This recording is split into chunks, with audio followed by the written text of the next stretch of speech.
welcome to What Did You Expect? Show where we talk about anything we want, talk crap, and keep watching when somebody loses an eye. I'm Mike Saves the Day, and I have with me Sydney, who's our tour guide for A Night to Remember. Alright, so what we've come here to do is just check out the building. It's not necessarily going to be a ghost hunt or anything along those lines. We just kind of want to see if there is anything. Leading off the ghost thing, have you experienced anything, seen anything, heard anything, at least for yourself? I don't do a whole lot of lone wandering, so I don't usually. Many of my employees give me stories for their things, Jeremy and Woody mostly, because they're plumbers, so they have to be on separate floors at the same time to make sure things are working. But those are all one counts. What are some of the stories that you've heard? Woody has a video recording of the drill going off with no one near it. And Jeremy says he was pushed to the floor fully on floor C. And Robbie was actually trying to scare Jeremy in the pediatric ward and was hiding behind one of the double doors where he couldn't see him and was waiting for him to come, called for him, and instead of Jeremy answering, he heard a child say, "I'm right here." Okay, well, that's fun. All right. The rest are just sightings and things, always, like that. Well then, we are currently residing in Building E. What's some of the history that you know here about Building E? Building E was the original building. It was the very first building, and what is now the courtyard has a U-shaped kind of sidewalk thing that was eventually finished out, but it was the original drive-through area where people used to drive up, come to the hospital, things like that. And it's been around since the 30s. I think it was actually 31 when it was built, and it was built by the Sisterhood, who made it into a Catholic hospital into what it is today. Now, from what I had read, the Sisterhood had started off in Wheeling, and they had been dispatched to this area to build a hospital more for this area. This is the oldest building that we're in, built in 1931. The second oldest building was built in the 70s. Probably around early 70s, 70, 71, 72, things like that. 3 other buildings were made kind of surrounding the courtyard before it was closed in, making that still the primary entrance. And then by the end of the 70s, towards the 80s, they had made all 6 buildings that you see now, all 350,000 square feet of it, and they had closed 50,000 square feet. And My feet hurt already, guys. they had closed off the courtyard, made it a nice little historic piece, and they had built the A building to be the primary entrance, and then on the side of the A building they had the emergency entrance, the parking garage, which was built in the 70s as well. What's your favorite spot in any of the 6 buildings? My favorite spot would be the brand new surgery rooms, which I'm not quite sure what building they're in specifically. They're around the C building somewhere, and they're just giant sci-fi surgery lights, and I just love them to death, but we have nothing to do with them.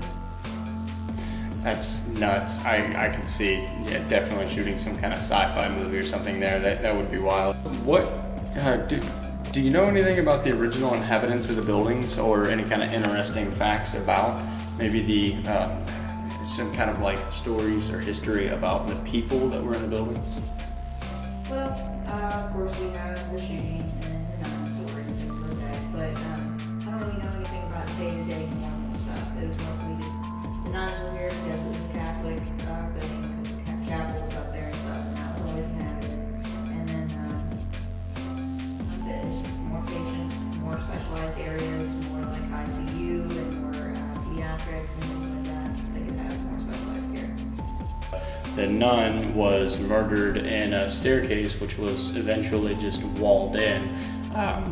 And then there was a doctor who was abusing his wife or cheating on his wife, and she came in and shot him up, in which there are still bullet ricochets in the room that we're in here.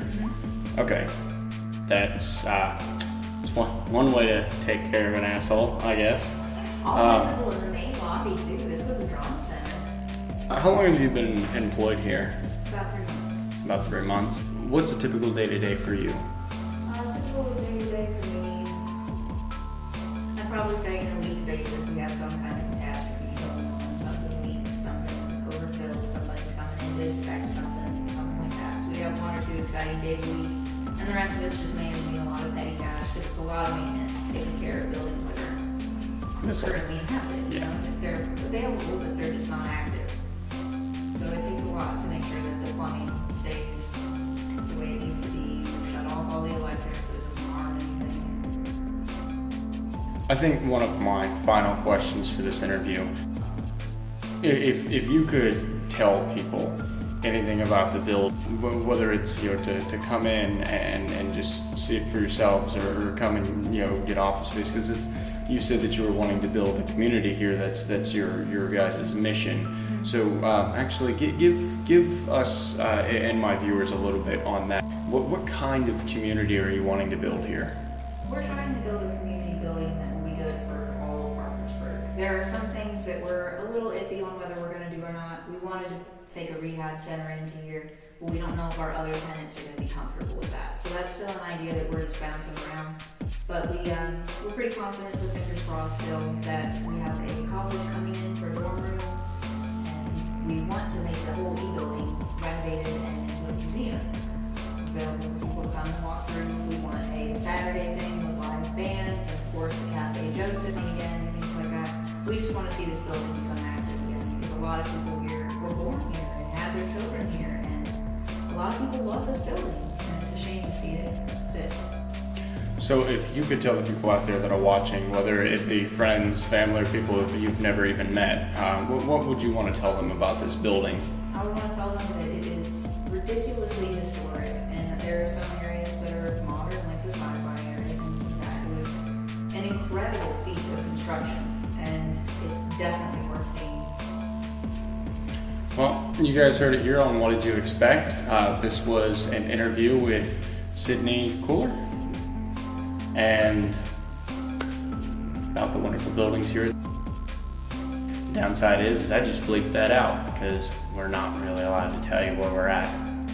So, sorry. I think a couple of times you have to believe that. Yeah, I know, I'll be going through it.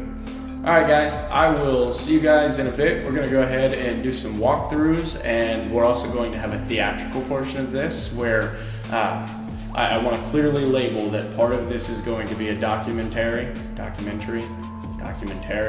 however you want to say. Part of this is going to be that. The other part of it is going to kind of be theatrical, more Blair Witch scary. And that's just to kind of play on the lore that's around here, because I think that that's part of the reason that drew us here.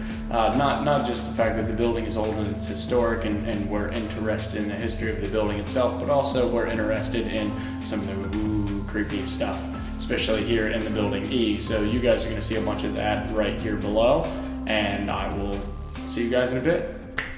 Have a good one.